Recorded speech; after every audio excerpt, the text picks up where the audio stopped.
योग सिद्धांत 26वां परिच्छेद चित्त के 3 परिणाम एवं समाधि।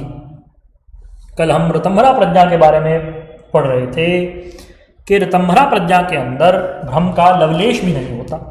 इसलिए भगवान पतंजलि देव ने स्पष्ट कहा है, श्रुतानुमान प्रज्ञाभ्याम अन्य विषया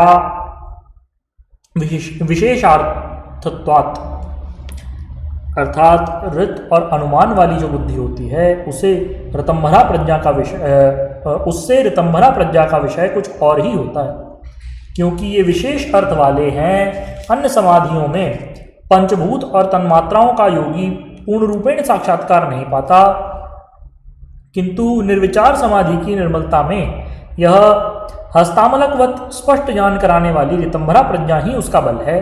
जिस समय यह बुद्धि पैदा हो जाती है, अन्य सब संस्कारों को रोक देती है। इसके अपने ही संस्कार कायम रहते हैं और इसके संस्कार उन सब संस्कारों से बलवान होते हैं। ऋतंभरा प्रज्ञा के अंदर योगी के मन में जो संकल्प बनेगा वह सत्य बनेगा, जो देखेगा वह सत्य ही देखेगा। यहाँ आकर ही मनुष्य सिद्धांतों का निर्णायक बनता है। इस प्रकार के बहुत से महात्मा देखने में आते हैं जिनको हर वस्तु का यथार्थ ज्ञान तत्काल होता है। वे जो कुछ देखते हैं सत्य देखते हैं, जो कुछ सुनते हैं सत्य सुनते हैं, जो कुछ करते हैं वह भी सत्य ही करते हैं। आजकल के अभ्यासी इस चरम स्थिति में नहीं पहुंच पाते। थोड़ी बहुत अनुभूतियां ही साधारण अभ्यास से हो पाती हैं और उन अनुभूतियों का आधार लेकर ही वे अपने आप को सत्य दृष्टा कहने की चेष्टा करते हैं और उसके परिणाम स्वरूप बड़ी गलत बातों का प्रचार कर देते हैं। ये लोग हित की अपेक्षा लोगों के अनिष्ट का कारण बन जाते हैं। पिछले कई दिनों लोगों ने कई एक भविष्यवाणियां की, किंतु परिणाम में वे असत्य ही रही। इसका कारण केवल इतना ही था कि अभी उनकी बुद्धि रथ को धारण करने वाली नहीं बन पाई थी, पर वे मान सम्मान की भूख में भूत भविष्य की बातें बतलाने लगे। परिणाम में वे असत्य निकलती हैं। जैसे कुछ वर्ष पहले इटली के किसी योगी ने 14 अगस्त को प्रलय की घोषणा की थी और उसका काफ़ी प्रचार हुआ, किंतु वे सभी बातें अयथार्थ थी। ऋतंभरा प्रज्ञा के बिना मनुष्य को समाधि स्थिति में भी सब अनुभव सत्य नहीं होते, क्योंकि उन अन्य समाधियों में रज और तम की मात्राएं अवशेष रहती हैं। एक प्रकार से साधक के आगे उसका अपना मन ही ऋत जैसा रूप धारण करके खड़ा हो जाता है, किंतु उसके अंदर ऋत का लवलेश भी नहीं होता और अपने ही मन की अनुभूति से वह दुख को खरीद लेता है। यह अवश्य होता है कि समाधि की पहली भूमिका में कभी कभी उत्तर भूमिकाओं का ज्ञान होने लगता है। उसका कारण केवल मात्र हृदय में निवास करने वाले सर्वशक्तिमान प्रभु की प्रेरणा ही होती है, जो साधक की छोटी भूमिकाओं में भी अवान्तर भूमिकाओं का बोध होने लगता है और कितनी ही बातें सत्य अनुभव में आने लगती हैं। यह उस पुरुष विशेष परमात्मा की अहेतु की कृपा का परिणाम होता है, जो साधक को आगे बढ़ने के लिए उत्साहित करता है। अन्यथा ऋतंभरा प्रज्ञा तो निर्विचार समाधि की निर्मलता में ही मनुष्य को प्राप्त हो पाती। एक स्थान पर एक बड़े अच्छे योगाभ्यासी साधक निवास करते थे। उनको अपने ध्यानाभ्यास की स्थिति में बड़े बड़े दिव्य अनुभव होते थे। लोक लोकांतरों के दर्शन होते थे। उनके गुरुदेव उनके निर्माण चित्त का आश्रय लेकर कई प्रकार के उपदेश किया करते थे, क्योंकि उस साधक की समाधि उत्तरोत्तर निर्मलता की ओर बढ़ रही थी। इसलिए वह अपनी स्थिति में हर स्थिति को ही सत्य समझने लगा। अपने ही समाधि ज्ञान को सत्य ही समझ बैठे थे, किंतु कुछ समय बाद एकाएक ऐसा हुआ कि उन्होंने ध्यान में अपने गुरुदेव से एक उपदेश सुना और उनकी कही हुई बात पर अमल करने लगे। जब अपने गुरुदेव से मिले तो उन्होंने बताया कि ये तुम्हारी यथार्थानुभूति नहीं है, तुमने अपना यह कदम गलत उठा लिया है। साधक को बड़ा आश्चर्य हुआ। कारण उसका केवल इतना था कि क्योंकि अभी उसको निर्विचार वैशारद्य प्राप्त नहीं हुआ था, इसलिए प्रज्ञा विवेक निर्मल नहीं था और उसने अपनी गलत अनुभूति को भी सत्य समझा। उपरोक्त घटना में निर्विचार वैशारद्य को भली प्रकार समझाने का प्रयत्न किया गया। जैसे जैसे साधक के प्रयत्न से निर्विचार समाधि निर्मलता को प्राप्त होती है, वैसे वैसे उसका बुद्धि विवेक भी उत्तरोत्तर निर्मल होता जाता है और बुद्धि ऋत को धारण करने वाली बन जाती है। ऐसी स्थिति में योगी बिल्कुल सत्य संकल्प होता है, सत्य दृष्टा होता है। वह जो कुछ देखे सत्य देखता है, जो सुने सत्य सुनता है। उसके अनुभव में मिथ्यात्व होता ही नहीं।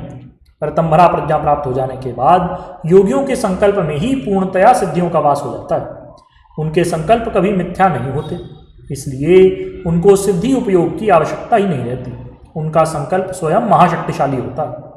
एक स्थान पर एक अच्छे उच्च कोटि के महात्मा निवास करते थे, जिनका प्रज्ञा विवेक इतना निर्मल था कि जो होनहार होती वह उनके मन में पहले ही आभास होने लगती और थोड़ी देर के पश्चात वह घटना यथार्थ रूप में घटित हो जाती। स्थान स्थान पर वनों और नगरों में वह घूमते थे। एक बार श्री मथुरा जी से गोवर्धन की यात्रा कर रहे थे और एक और ब्रह्मचारी उनके साथ थे। थोड़ी दूर चलने पर अपने साथ के ब्रह्मचारी से पूछा कि भाई, क्या तुम्हें भूख लगी है? उनके साथी ने जवाब दिया कि जी भूख तो लगी है, किंतु इस जंगल में क्या हो सकता है। उस महात्मा जी ने वहाँ एक जड़ी उखाड़ करके पानी में मिलाई। थोड़ी देर के पश्चात वह दही की तरह जम गई। वह उन्होंने अपने साथी ब्रह्मचारी को खिला दी और स्वयं भी खा ली।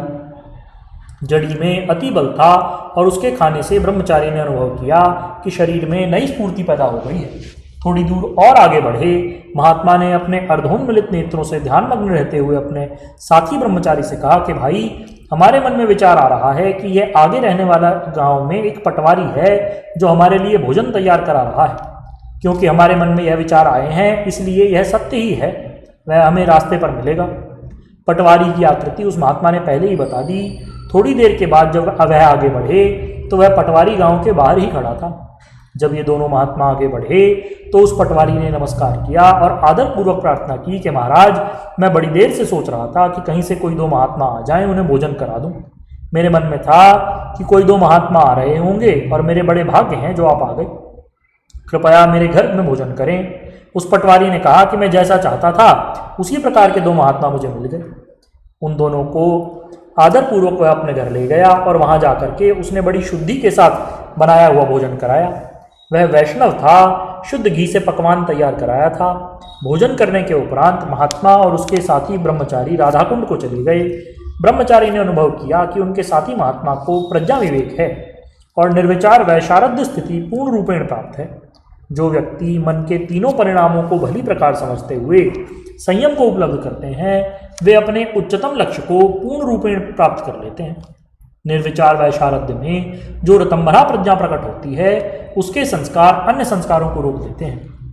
तज्जह संस्कारोन्य संस्कार प्रतिबंधी, अर्थात उस ऋतंभरा प्रज्ञा के उत्पन्न हो जाने के बाद अन्य सब संस्कार रुक जाते हैं।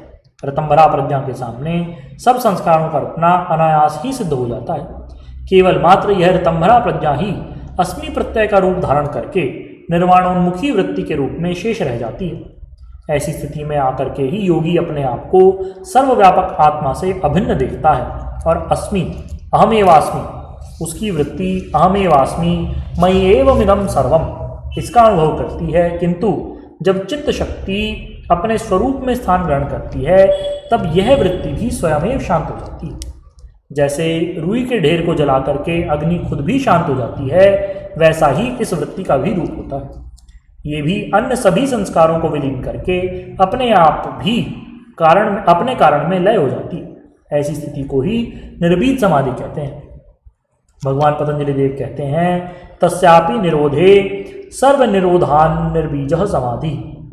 भगवान व्यासदेव जी भाष्य करते हैं, स न केवलम समाधि प्रज्ञा विरोधी प्रज्ञाकृतानां संस्काराणामपि प्रतिबंधी भवति कस्मात् निरोधजः संस्कारः समाधिजान संस्कारान् बाधतम् इति निरोध स्थिति काले क्रमानुभवेन निरोध चित्तकृत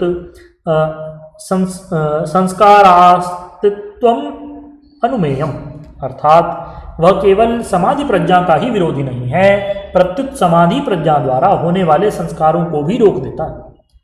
क्योंकि निरोध के संस्कार समाधि के संस्कारों को रोकते हैं। निरोध संस्कार काल में निरोध चित्त के ही संस्कार रहते हैं। इसी प्रकार से मनुष्य अपने परम पुरुषार्थ को प्राप्त करके परम श्रेय का भागी बन जाता है एवं गुणों का अवसान हो जाने के पश्चात कैवली भाव को प्राप्त होता है। इति ये योग सिद्धांत का भाग 1 संपूर्ण। बोलिए श्री सद्गुरुदेव भगवान की जय। परम प्रभु श्री रामलाल जी महाराज की जय। योगिराज अनंत स्वामी श्री चंद्रमोहन जी महाराज की जय। योगिराज श्री देवेंद्र जी ब्रह्मचारी की जय। श्री सदाशिव भगवान की जय। श्री वृंदावन बिहारी लाल की जय। शंकर भगवान की जय। हर हर महादेव।